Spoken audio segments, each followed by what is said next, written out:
Good afternoon, super friends, and welcome to the Wednesday, October 29th edition of the Sacred News and Weather.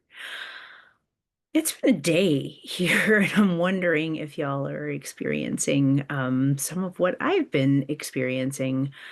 I don't know exactly what it is, but I alluded to it on Monday with that like stopping and starting and communication being really weird. And there's just been this low grade thrum in my system, probably since like last Friday, I want to say. And it's just been ongoing, and today was no exception. Today was like an outwardly odd day. So I'm just curious to know if you are all, whereas the other days have been kind of like an inward humming and thrumming and buzzing and weird. Like I might even be tempted to call it anxiety, but I hate using that word and labeling strange feelings in our bodies. But like that's what I would call it if I were to give it a conventional name. But today it wasn't so much inward thrumming and buzzing and humming, but like all these weird outside things coming at me. So just curious to know if you are experiencing some of that as well. If you are, I would love it if you would comment below. Nobody ever comments. Well, I shouldn't say that. I thank you. I believe it's Catherine from Great Britain, who I'm thrilled to know, and I don't know, but I'm thrilled to have you here with me. And I just encourage all who are listening, watching, hearing, seeing to come in and comment and let me know that you're with me and that I'm resonating and what you need, what you desire. You know, I tap into energetic threads, but I'm always here for direct questions as well. But I can't answer them directly unless I know what they are. So start talking to me in other ways. And in the meantime, I will just keep picking up on energetic threads. Um, Anyway, getting back to my strange day, I'm now coming in much later than I intended, and that's okay. I'm grateful to be here, and I'm looking forward to giving you today's message. I'm not 100% certain about what's coming through, but I did have a very clear feeling in my body when I was meditating for us, and then as I was finishing up my meditation and just getting ready to deliver this message, a friend of mine sent me a little memo. Um, it was an article, and what she sent was the headline: Quantum scientists discovered time may not flow forward, but infinitely folds back on itself. And I just want to say yes to that. It is exactly how I can do what I do. It is exactly how I do energy work. It's exactly how I'm receiving messages. And I feel like it is very important in some way in what's about to come forward for us this afternoon. That feeling of past, present, and future being a linear, it's a construct that we all agree upon so that we get places on time, but it's not actually how time works. And there is definitely a feeling of tapping into a future to really heal that past energy. And that comes forward in my work a lot. To be clear, I will tell everybody that I work with that when you do your own healing, no matter how grand or how small, it has a ripple effect through your own energetic line, your family line, your ancestral line. It moves backwards to heal what came before you, and it will move forward to heal what's to come. And there's a hole in my sweater. Well, oh, darn it. I just saw it in the camera and I'm very sad about it. Apparently, a moth ate one of my favorite Mumphy sweaters, and that makes me very sad. Well, here I am coming to you with a hole in my sweater. Oh well, here I am. Anyway, healing moves in both directions, backwards and forward. And that feeling very much, not just the healing, but just the message, the energy of today's meditation really deals with that back and forth. So I'm super grateful to my dear friend who sent me this article. I perused it briefly, but the headline really struck me, and so I'm going to say it one more time. Quantum scientists discover time may not flow forward, but infinitely folds back on itself. So we're not moving straight ahead. We are moving and curving and moving and curving, and our future can affect our past, and our past can affect our future, and everything is healable, everything is fixable, everything is changeable. So no matter where you have been up until now, no matter what your life has looked like up until this very moment, you get a chance to do it over. You get a chance to heal and bring that healing energy all the way back around as time loops and folds and loops and folds. So that's what's coming through even before the message comes through. And I'm just going to give you my little preamble, as I always do. As with anything I channel, take what resonates, leave the rest behind. These messages are timeless. So if you are receiving this message today on Wednesday, October 29th, awesome. If you are receiving it sometime down the line, awesome. If you're getting it 10 years from now, even more awesome. Just know that if you are choosing this message, or if you are tuning into this message, there is very likely going to be something here for you. But if you are not resonating, do not make yourself fit. Move on, find a message below, or wait for a new one to come. It will come if today is not yours. Okay, for real now, I'm going to close my eyes and I'm going to pretend like I don't have a hole in my sweater. And I am going to just roll the camera back to my meditation, which was probably about 45 minutes to an hour ago. And what it started with today was a hair in my mouth, hole in my sweater, and a hair in my mouth. No, it started with a taste in my mouth, not the hair, but the taste of something cloyingly sweet. And at first I was like, and it had a funny texture to it too. I was like, honey? It wasn't quite honey though. It was sweet like honey, but it had this oily texture to it. And it was like very, very sweet. And I was like, I know this taste. What is it? And what it was is glycerin, which is in herbal medicine, there are sweet medicines and then there are tinctures. Tinctures are made with alcohol. Sweet medicines are typically herbal distillations made with glycerin, which is super sweet, and it does have that oily texture, and it feels a little weird in on your tongue, like even like a rose glycerin. It's beautiful heart opening medicine. And here we are at the rose again, which didn't occur to me until right now. But here we are at the rose, at the heart again, where we've been now for several messages.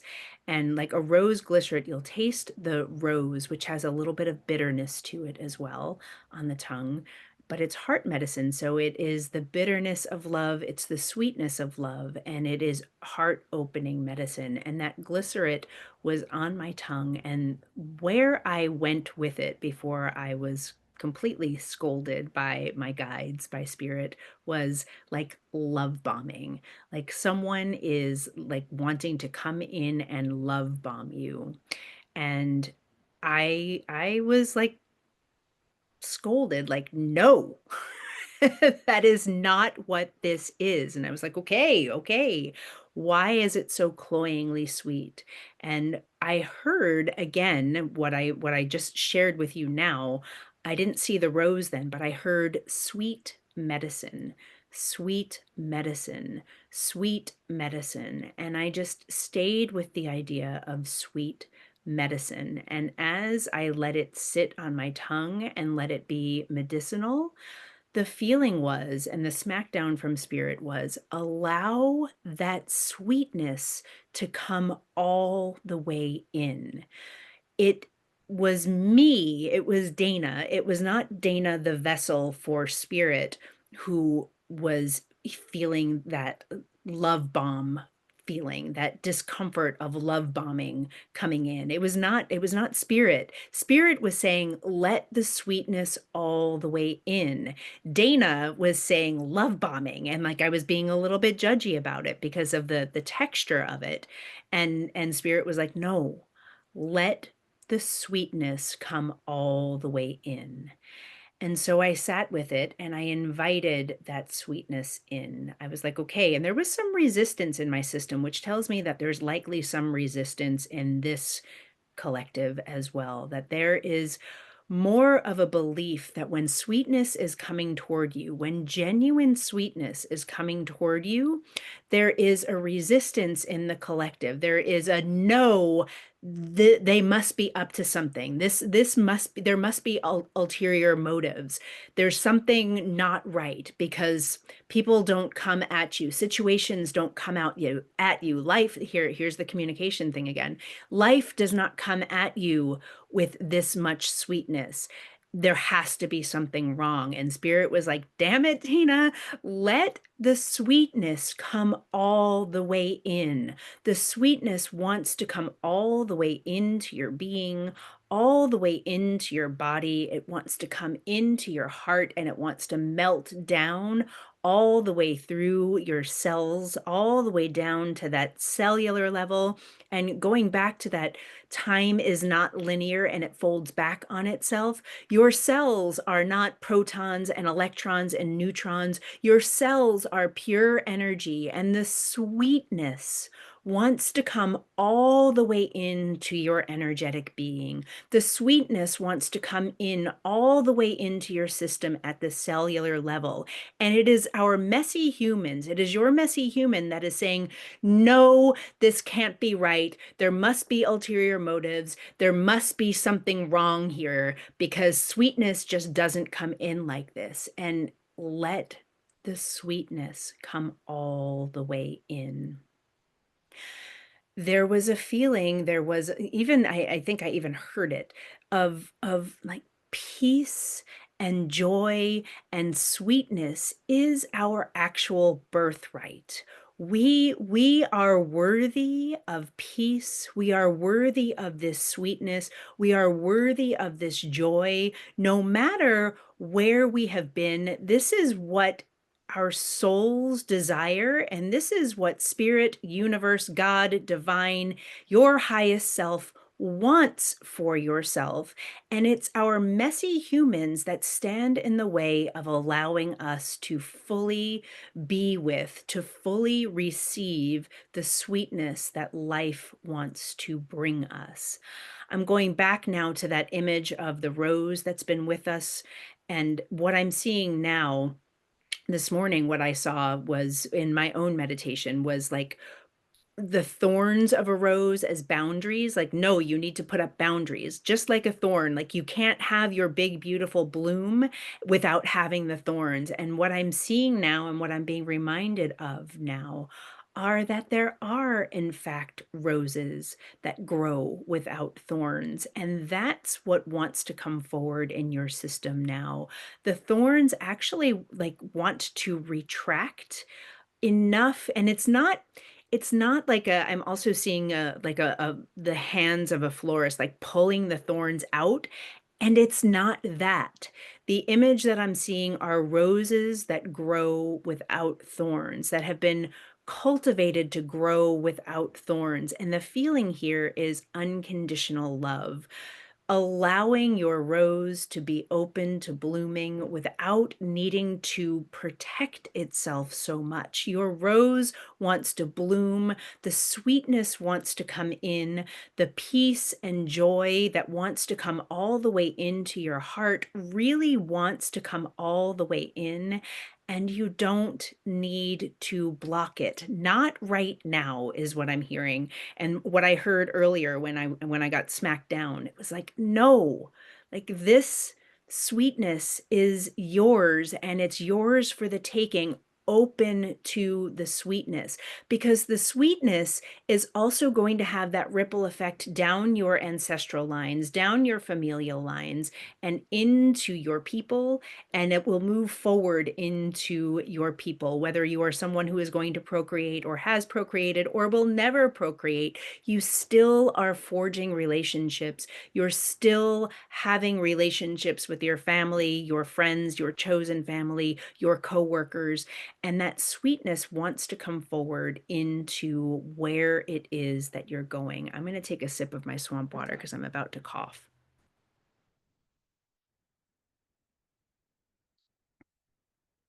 One more.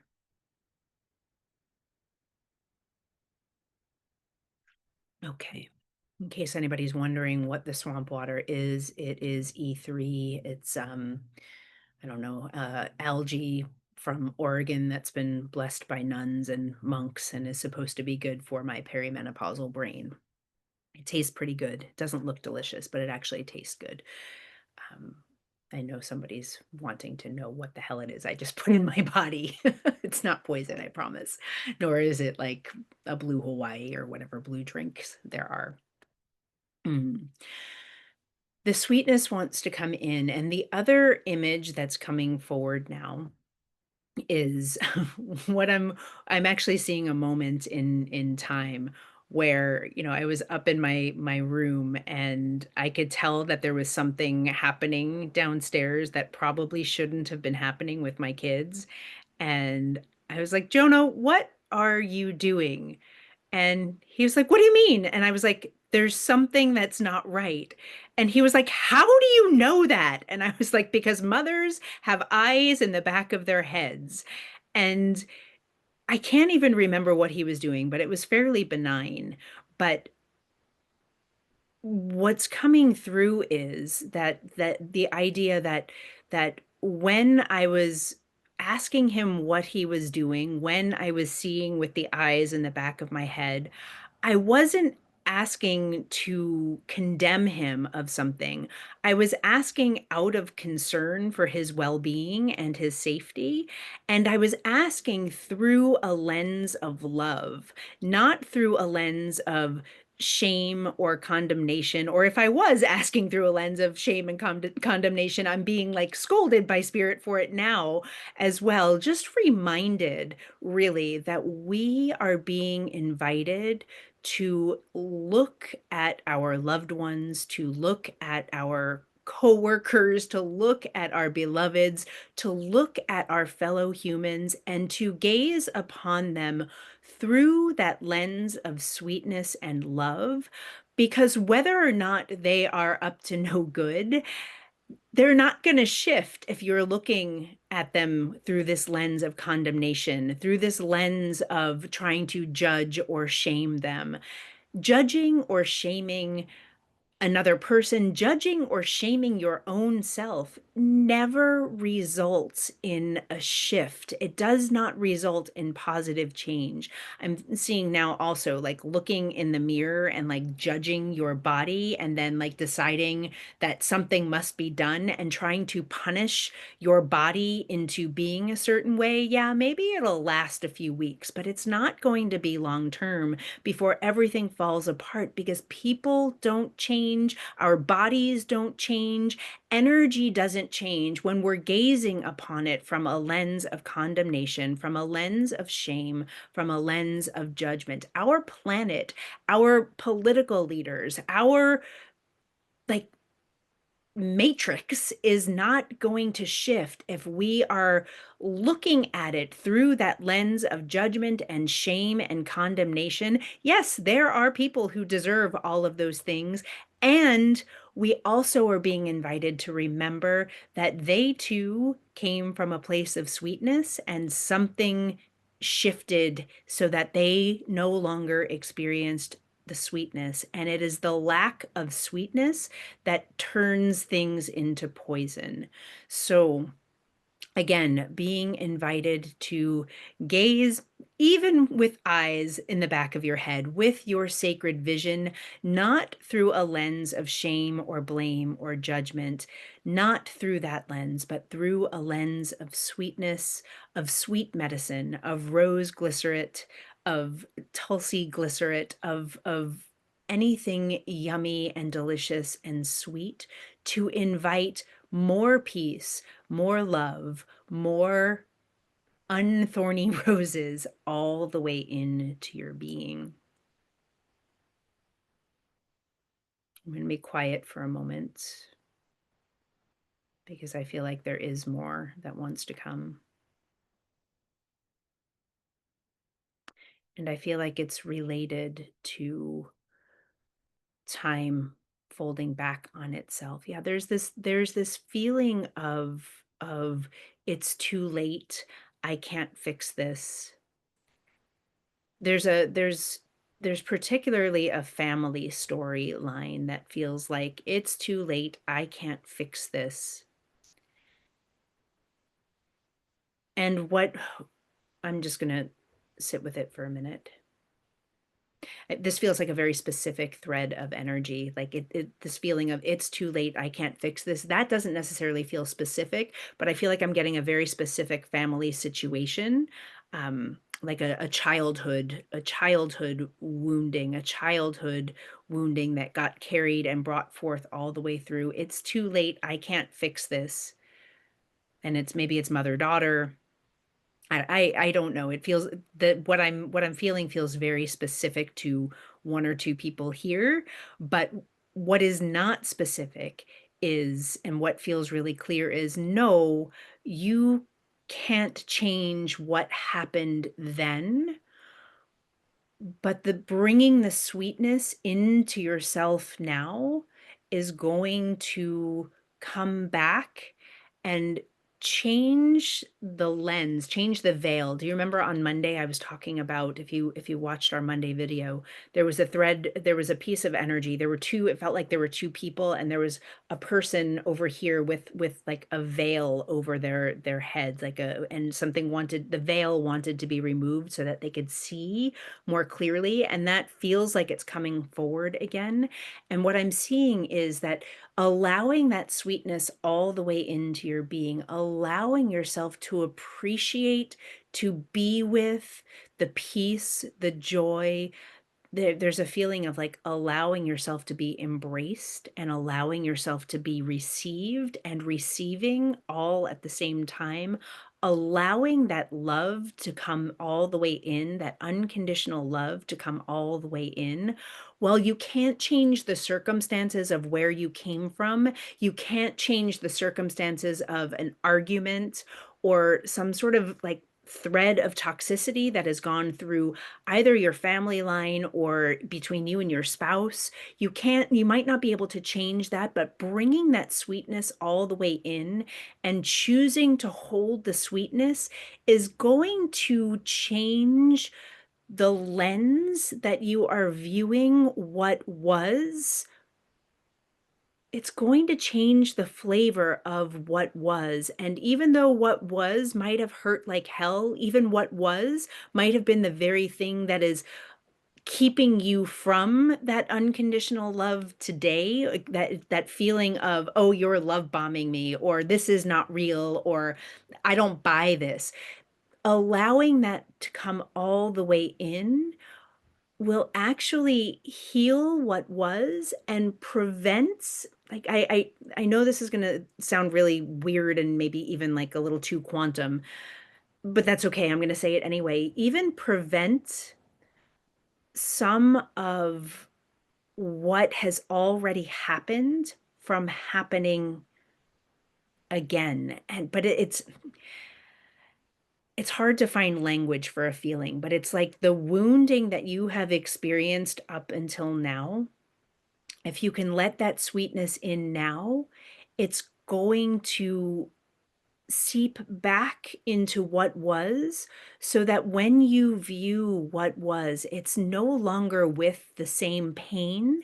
It's no longer with the same like barbs, like I can feel like barbs in my skin right now.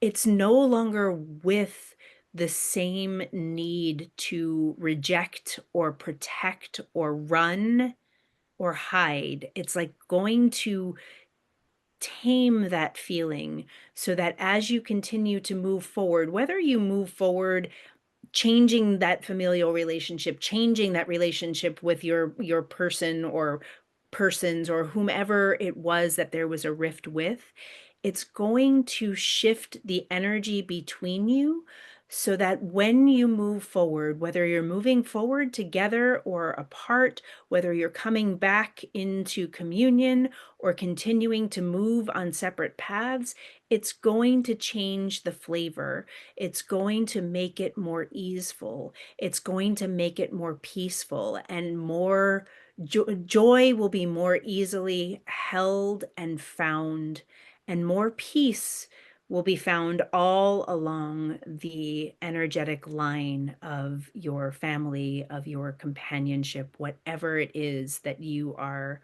hearing yourself in today.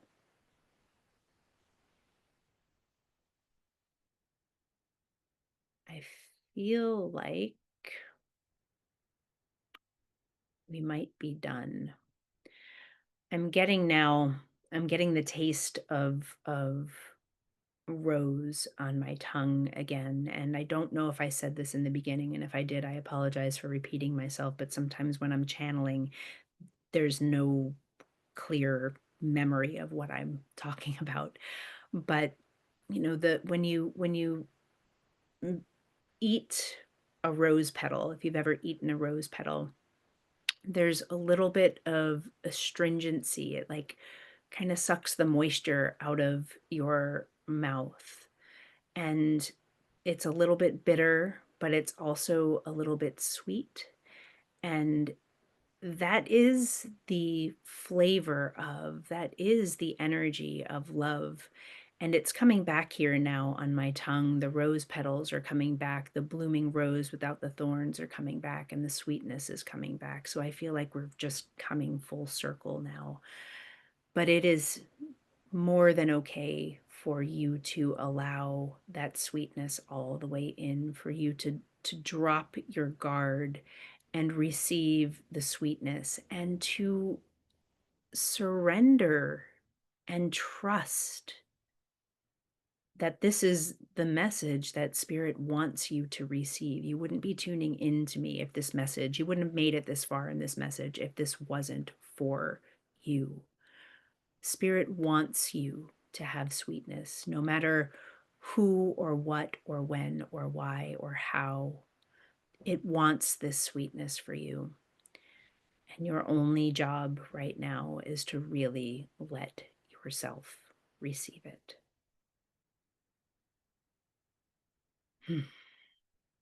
And that is what I have for you today. Thank you so much for being with me. My usual spiel, please like, share, subscribe, comment, tell your friends. Trying to grow the channel. So want to grow the channel.